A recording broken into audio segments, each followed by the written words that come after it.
Welcome to Pat Writes Books. The video you're about to watch is intended for mature audiences.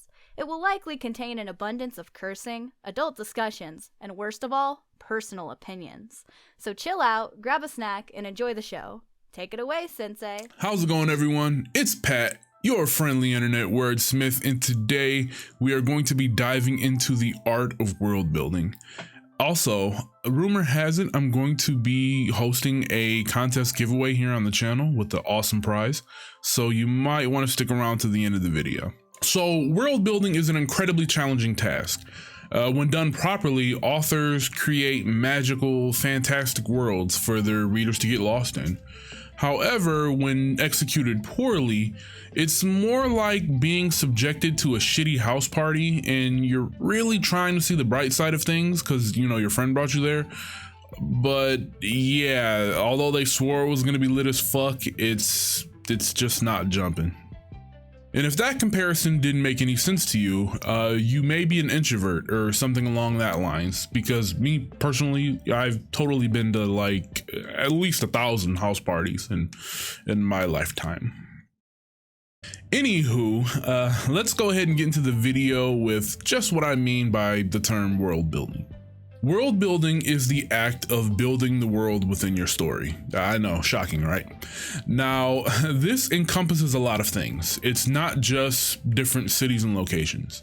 It is also different species and races, different cultures present in the book, the magic system, pretty much anything you can think of within the world, within your story, is going to have an effect on the world in some way. So here's my first tip on world building, and it is to start small. Now, at the start of your story, your primary focus is going to be to hook your reader. Now, it is debatable just how much time you have to accomplish that task. Some say you need to hook them within the first paragraph. Some say you need to hook them within the first page. Some say within the first chapter. It's up for debate. Personally, I think trying to hook the reader within the first chapter is the good rule of thumb. And I base that anecdotally on other readers I've talked to and have heard from, and the common thread has always been, or is usually, that they will have been like in a bookstore or something, they pick up an interesting looking book, they read through the first chapter, and they found something within that first chapter. Now, if you can pull that reader within even the first sentence, then, you know, by all means, good job.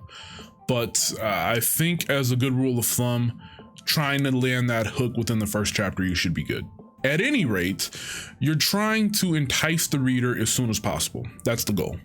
Now, there are tons of ways you can go about doing this. You can start off with some intense balls to the wall action.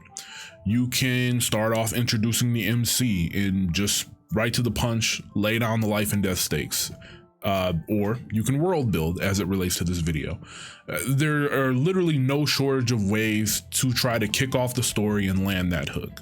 So the problem with investing a lot into early world building is that you're basically counting on the reader to be so enamored with the world you're setting up that they don't mind a lack of interesting characters or other aspects that will typically hook the reader.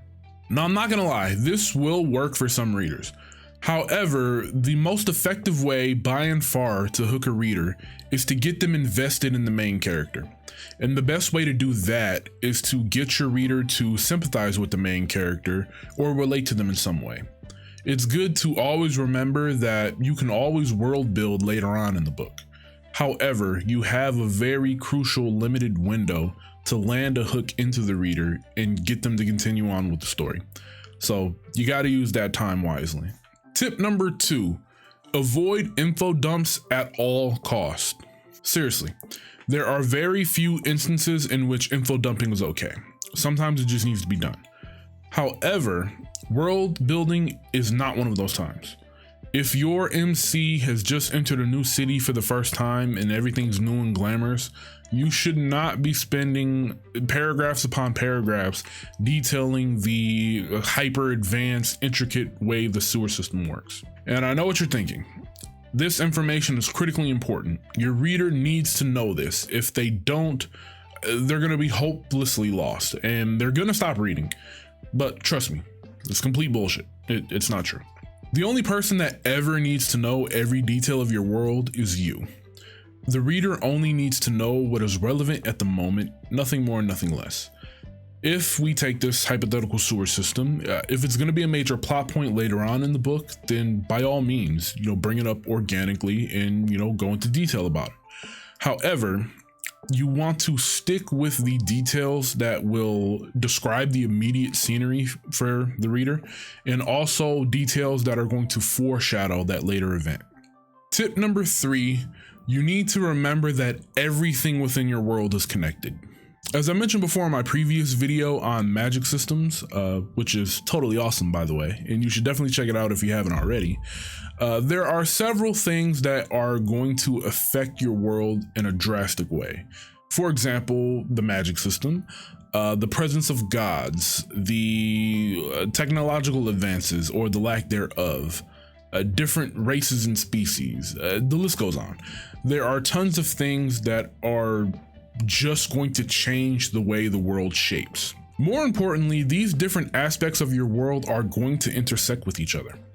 Let's assume you're writing a story with gods in them. Do they walk around with mortals, or are there separate planes of existence for them? Do mortals worship these beings, creating cities and structures dedicated to them? If gods are present, how does that affect science? Are there any technological advances, or does everybody just accept divine creatures and they're like, yeah, fuck medicine? You see what I'm getting at here?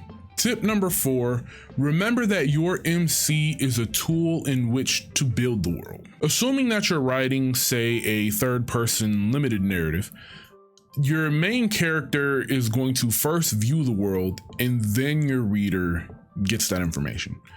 Now, this is critical for a couple of reasons. For starters, this can lend volumes to the character's description, development, things of that nature, but of course that's for another video for us to talk about.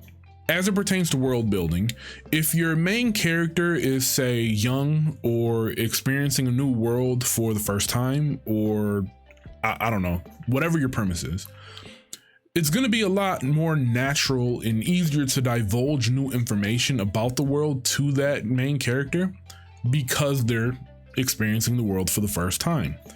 Furthermore, depending on their background and other characteristics, they're also going to notice specific things about the world. So again, this is an opportunity to point specific things out.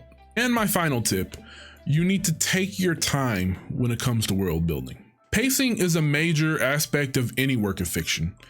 Typically, when we talk about pacing, though, we're usually talking about balancing the action scenes with, non-action scenes, dramatic scenes. We're talking about properly raising the stakes over the course of the story and other things like that. However, it's important to also keep pacing in mind when it comes to world building. If you're in the middle of an intense action scene, blood's flying everywhere, somebody just got murdered, now's not the time to be divulging the historical significance of the Colosseum people are throwing hands in right now. That's not important right now. Also, if let's say you spent last chapter divulging a lot of new information about the world, the next chapter you might want to hold off a little bit, maybe even hold off for 2 chapters. You don't want to just continually pump out information to the reader that is strictly about building the world. You got to mix it up. And that's going to do it for this one, but now time for the juicy stuff. Here's all the details you need to know about that contest. So the goal is simple. All you need to do to win is first, sub to the channel, and second, correctly guess the name of my lovely assistant. And right now you might be wondering, what assistant? Well, the lovely woman who kicks off my videos and closes them out. You really should be more observant. The first person to correctly guess her name in the comments below will win a $50 Amazon gift card. And I don't know if you've ever been to Amazon, but they got some pretty cool shit there. I mean, you can pick up some books, video game, some slippers. I don't know. The sky's the limit here. For every 10 subscribers we get on the channel, I'm gonna leave you guys with a hint. So, the more you share the channel with your friends, your boyfriend, girlfriend, writing group, whoever, the more you spread the word, the better your chances are at getting that free Skrill. Thanks for kicking it with us. If you had a good time, go ahead and slap that like button. And if you're new, consider subscribing, because we do this every week. Of course, you're going to want to hit that bell too so you never miss an upload. Have an awesome day, achieve something great, and we'll catch you later.